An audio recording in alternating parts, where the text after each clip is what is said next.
자, 살아있는 권력을 겨눈 윤석열 검찰총장의 반란에 청와대 여당에서는 빨간불이 켜졌습니다.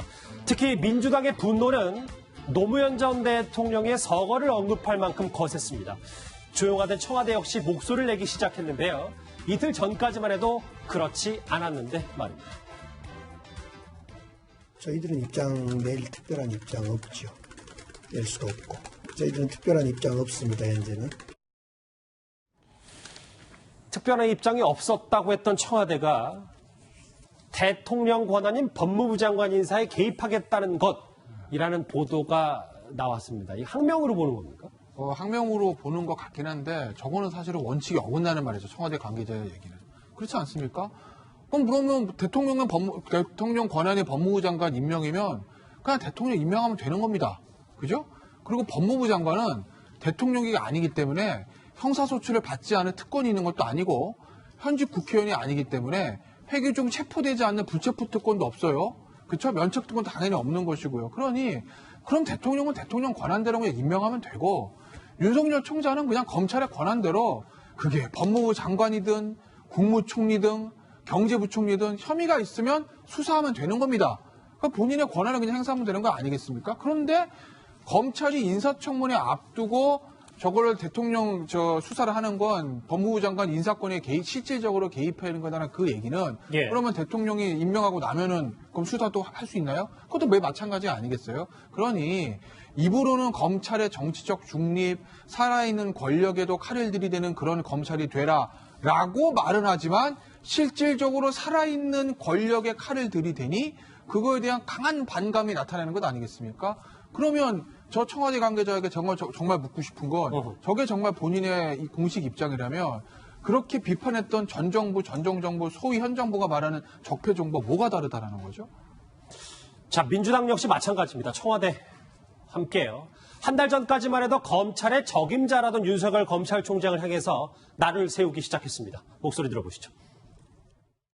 과거 검찰이 이른바 언론 프레이 등을 통해서 피의 사실을 유포하는 행위, 이것은 명백히 정치적 행위 아니겠습니까? 만약 과거 검찰, 특히 정치검찰의 기득권을 지키기 위한 이런 잘못된 행태에서 못 벗어난 그런 정치적 의도가 있다면 국민의 가혹한 비난에 직면할 것이다. 조수진 부장, 여당에서는 지금 정치검찰이라는 단어까지 쓰는데요. 적폐라고도 하죠. 예. 네. 바로 그래서 여당 그리고 청와대가 이야기하는 검찰개혁이라는 게 이번에 확고하게 드러났다. 이런 평가가 나올 수밖에 없습니다. 제가 오늘 좀 준비를 해봤는데요. 지난 7월에 더불어민주당의 논평이 있었습니다. 홍익표 수석 대변인의 논평입니다.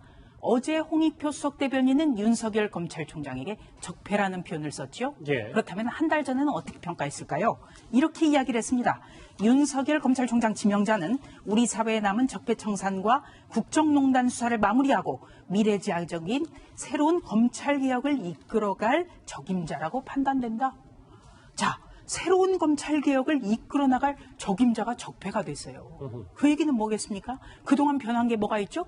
여권을 겨냥한 수사를 시작했다. 그거 한 가지예요. 그렇다면 이들이 생각하는 검찰개혁이라는 거는 한국당 등 야당만 수사하는 검찰이라는 게 확고하게 드러난 거예요. 그러니까 대통령은 지난번에 어떤 산 권력에도 좌고우면하지 말고 원칙대로 수사라고 했지만 대통령의 말씀은 한마디로 립 서비스였다. 그렇게밖에는 풀이되지 않는 겁니다. 지금 석동현 전 지검장은 이게 지금 당청이 추구하는 검찰상의 모습인가?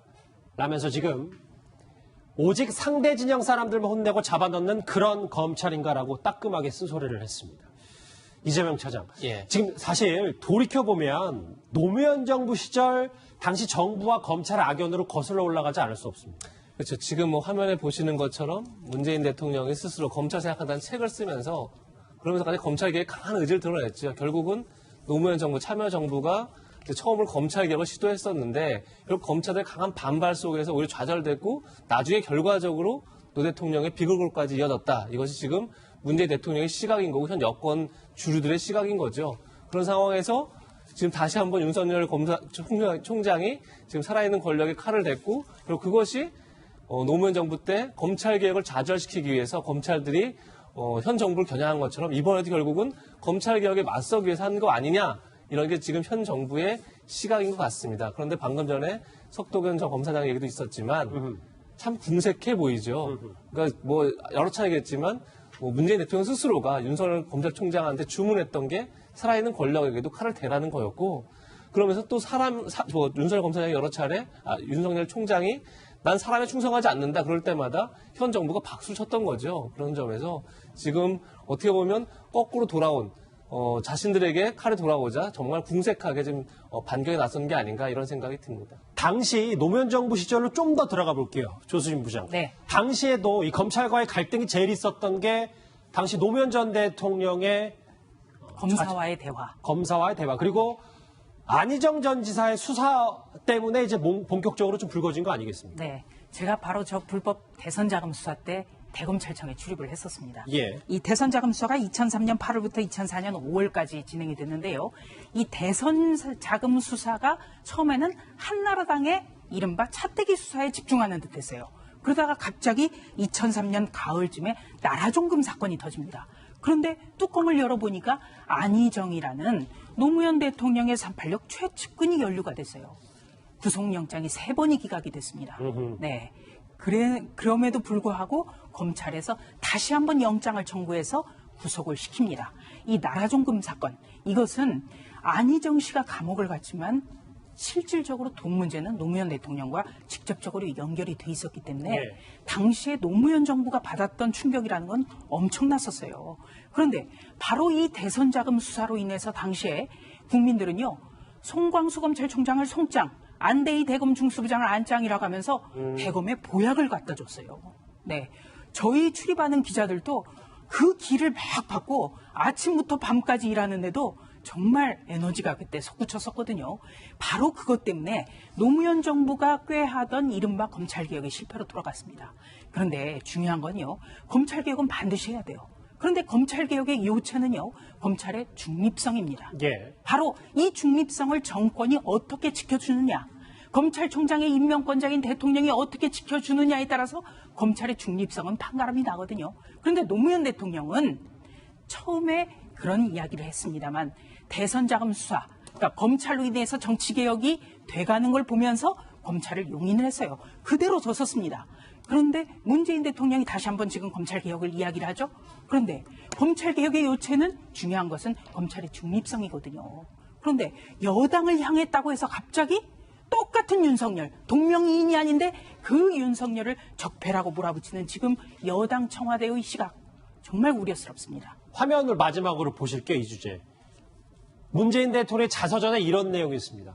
당시에 아까 뭐 송장, 안짱 얘기했지만 불법 대선 자금 수사로 검찰이 국민들로부터 대단히 높은 신뢰를 받게 됐다.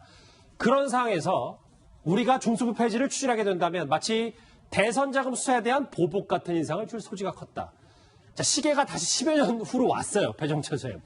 만약에 지금 만약에 윤석열 총장이 이 압수수색과 조국 후보자에 대한 성과, 수사 성과를 낸 다음에 문재인 정부가 검찰 개혁을 하겠다라고 하면 이거가 좀 똑같이 보복 프레임에 쓰여지지는 않겠습니까? 스텝이 꼬이게 되는 것이죠. 그러니까 사실은 조국 법무부 장관 지명으로서 가장 크게 기대를 했던 건 검경 개혁에 대한 이 국민들의 열화와 같은 관심이거든요. 그렇게 되면은 실제적으로도 상당한 개혁, 성과로 이어지면서 대통령의 지지율도 높아지고 심지어는 그런 성과가 내년 총선에까지 긍정적 영향을 줄 수 있는 거예요. 근데 지금 보면은 모든 관심이 이제는 검경 개혁이 아니라 조국 후보자 한 사람에게로 가 있는 것. 그다음에 또 하나는 검경의 개혁을 원하는 것이지 검경 또는 검찰 내에서의 이 갈등을 예상하거나 원했던 바는 아닌데 지금 이렇게 되면은 한 후보자의 청문회를 앞두고 검찰 내에 갈등처럼 비춰질 수 있는 부분이고요. 마지막으로 이런 게 굉장히 중요합니다. 우리가 이 검찰개혁을 지금 가장 중요시하고 있는데 그럼 윤석열 검찰총장에 대해서 국민의 신뢰가 없느냐 하면 그런 게 아니거든요.